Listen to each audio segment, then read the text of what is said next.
இனிய வணக்கங்கள் தமிழ் உறவுகளே.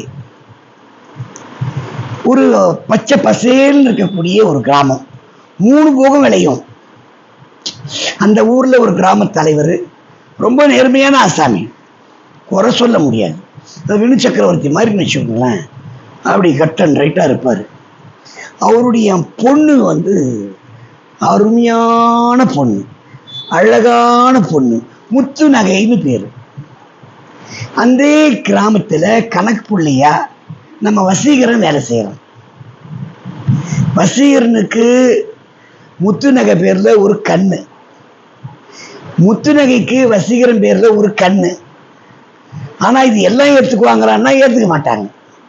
முதல்ல முத்து நகையோட அப்பா அம்மாவே இது ஒத்துக்க மாட்டாங்க, பஞ்சாயத்தார் சுத்தமா ஒத்துக்க மாட்டாங்க. அதனால உட்காந்து பேசுறாங்க.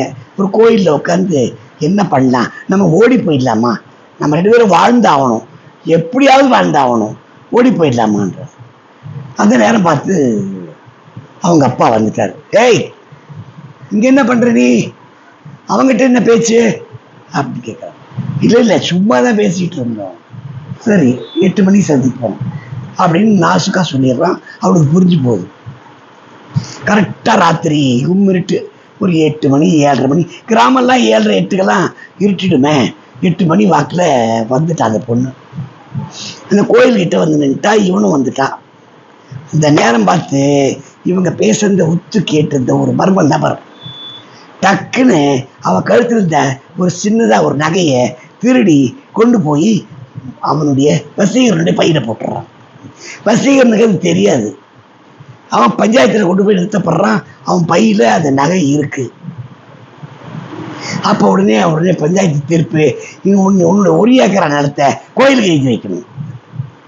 நீ என் பொண்ணு, நீ மனசால கூட விரும்பக்கூடாது, புரியுதா அப்படின்னா. சரி, தண்டனை கொடுத்தாச்சு. உடனே அவங்க மாமாவுக்கு சொல்லி அனுப்புறான். 3வது ஊர்ல இருக்காரு. அவர் என்னடா பஞ்சாயத்து, வாடா நான் கேட்கறேன்னு சொல்லிட்டு வந்து உட்காந்து, என்னடா விஷயம் அப்படி கேட்கறாரு. பஞ்சாயத்து தலைவர் சொல்றாரு, இந்த மாதிரி சமாச்சாரம், இந்த மாதிரி நகை திருட்டான், அதுக்காக அவனுக்கு பனிஷ்மெண்ட் கொடுத்துருக்கோம். நியாயம்தான். அந்த நேரத்துல உன் பொண்ணு ஏன் அங்க வந்தா, அது சொல்லு, அதுக்கான காரணத்தை நீ சொல்லுன்னா. பேன்னு முடிக்கிறாரு அவரு. தெரியல அவருக்கு, தெரியல. 2 பேரும் ஒருத்தர் விரும்புறாங்க, நீங்க தடையா இருக்கீங்க, அதான் பிரச்சனை. இப்ப நான் பஞ்சாயத்து தீர்ப்பு சொல்றேன், இவங்க 2 பேருக்கும் கல்யாணத்தை நம்ம பண்ணி வைக்கலாம், அவங்க சிறப்பா வாழட்டும். இந்த பணம் பதவி பவுசு இதெல்லாம் வேண்டாம்.